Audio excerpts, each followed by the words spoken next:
Hello viewers, আসসালামু আলাইকুম। আশা করছি সবাই ভালো আছে। প্রচণ্ড গরমে আসলে হিট স্ট্রোকের প্রবলেমটা আমরা বেশি দেখতে পাচ্ছি। তো এই সম্পর্কে আজকে আলোচনা করব। অবভিয়াসলি আমার চ্যানেলটিকে লাইক, কমেন্ট, শেয়ার এবং সাবস্ক্রাইব করবেন।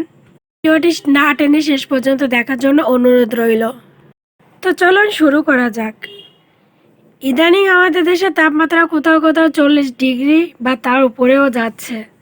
ফলে কি হচ্ছে, তীব্র রোদে বেরোলে গা জ্বালা করছে, ছায়ায় বসেও কোথাও আরাম পাচ্ছি না, বাতাসে একটা গরম ভাব বা তৃষ্ণায় গলা শুকিয়ে যাচ্ছে। আর এই ঝুঁকিতে আছে সব থেকে বয়স্ক এবং শিশুরা। এই প্রচণ্ড তাপদাহের ফলে শরীরের তাপমাত্রা 105 ডিগ্রি ফারেনহাইট ছাড়িয়ে যাচ্ছে, যাকে সাধারণত আমরা বলেছি হিট স্ট্রোক। মস্তিষ্কের তাপ নিয়ন্ত্রণ কেন্দ্রের নির্দেশে রক্তের মাধ্যমে নিয়ন্ত্রিত হয় শরীরের তাপমাত্রা।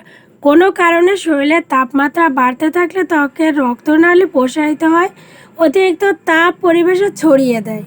ঘামের মাধ্যমে শরীরের তাপমাত্রা নিয়ন্ত্রিত হয়, কিন্তু প্রচণ্ড গরম ও আর্দ্র পরিবেশে বেশি সময় থাকার কারণে আমাদের শরীরে তাপ নিয়ন্ত্রণ করার ক্ষমতাটাও একসময় অকাজও হয়ে পড়ে। আর এই সময় আমাদের শরীরের তাপমাত্রার বিপদসীমা ছাড়িয়ে যায়, ফলে দেখা যায় হিট স্ট্রোক। সর্বশেষ স্টেপ হচ্ছে অচেতন হয়ে যাওয়া। হিট স্ট্রোক কিছু বুঝে না উঠে আর আগেই আসলে ঘটে যায় আমাদের সাথে। সুতরাং আমাদেরকে জানতে হবে হিট স্ট্রোকের লক্ষণ কী।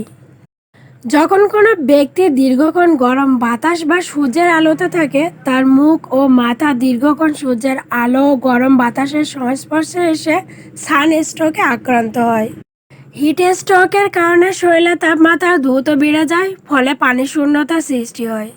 হিট স্ট্রোকে আসলে শরীরে ঘাম বন্ধ হয়ে যায় এবং শরীর থেকে তাপ বের হতে পারে না। শরীরে ক্র্যাম্প দেখা যায় এবং দুর্বলতা বাড়তে থাকে।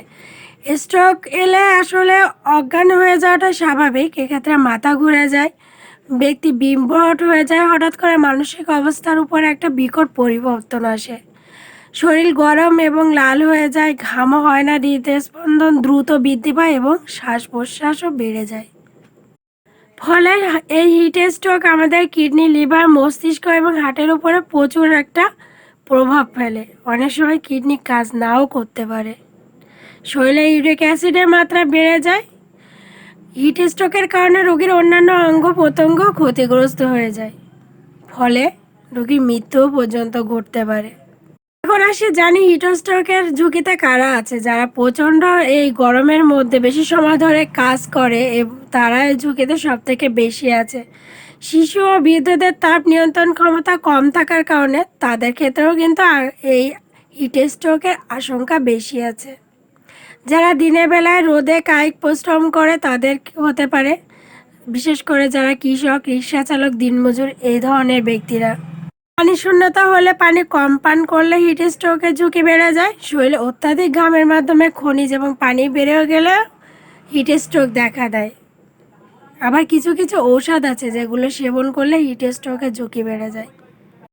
এখন আসি আমরা হিট স্ট্রোক থেকে কিভাবে বাঁচবো তার উপায় জানতে হবে। তো অবশ্যই গরম যেহেতু শরীরের থেকে পানিটা বের করে নেয় এবং ইলেকট্রোলাইটের ঘাটতি পড়ে, এজন্য আমাদের ওটস স্যালাইন খাওয়া উচিত, অথবা ঘরোয়া পদ্ধতিতে 4 চামচ চিনি, 1 চামচ লবণ 1 লিটার পানিতে মিশিয়ে পান করতে পারেন, অথবা বেশি পরিমাণে তরল জাতীয় জুস, লেবুর রস বা তরমুজের শরবত খেতে পারেন। তবে রাস্তাঘাটের খোলামেলা জুস না পান করাটাই বেটার। কিডনি ও প্রেশারের রোগীরা অবশ্যই ডাক্তারের পরামর্শ মেনে চলবেন। অতিরিক্ত গরমে আপনার ঢিলে ঢালা পোশাক ব্যবহার করবেন। আঁটো পোশাক থেকে একটু বিরত থাকবেন। ফুলহাতা জামা পরিধান না করাটাই ভালো। আবার যারা টুপি, সানগ্লাস এগুলো তাদের নিত্য ফ্যাশন হিসাবে ইউজ করেন, তারা একটু সাবধানতা অবলম্বন করে ব্যবহার করবেন। আবার অনেকে আছেন যা টাইটেনিয়াম ডাইঅক্সাইড বা জিঙ্ক অক্সাইড জাতীয় উপাদান থাকা সানস্ক্রিন ব্যবহার করেন, তাদের কিন্তু সেন্সিটিভিটির সৃষ্টি হয়।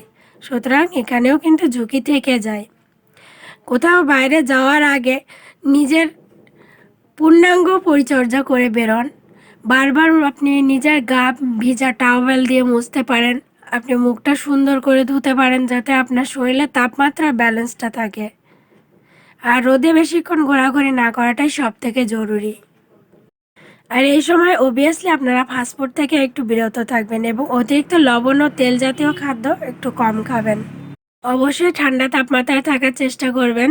তো অনেকক্ষণ বকবক করলাম, আর বেশিক্ষণ কথা বাড়াবো না। আপনার সবার সুস্বাস্থ্য কামনা করে এখানে শেষ করছি। সবাই ভালো থাকবেন। আল্লাহ হাফেজ।